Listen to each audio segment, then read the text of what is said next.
As you can see, I have a live wallpaper in my desktop, and in my lock screen, I doesn't have that same wallpaper. To fix this, open up a wallpaper engine and select open wallpaper and select open offline wallpaper and navigate to the wallpaper and select the project.json file and select open.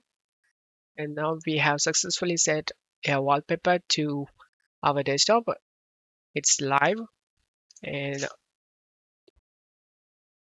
so you need to know Windows doesn't allow to set live wallpaper on lock screen, but you can set the same image wallpaper that you used in desktop. To do this, go to settings in wallpaper engine and general, scroll down, override lock screen image and click on OK.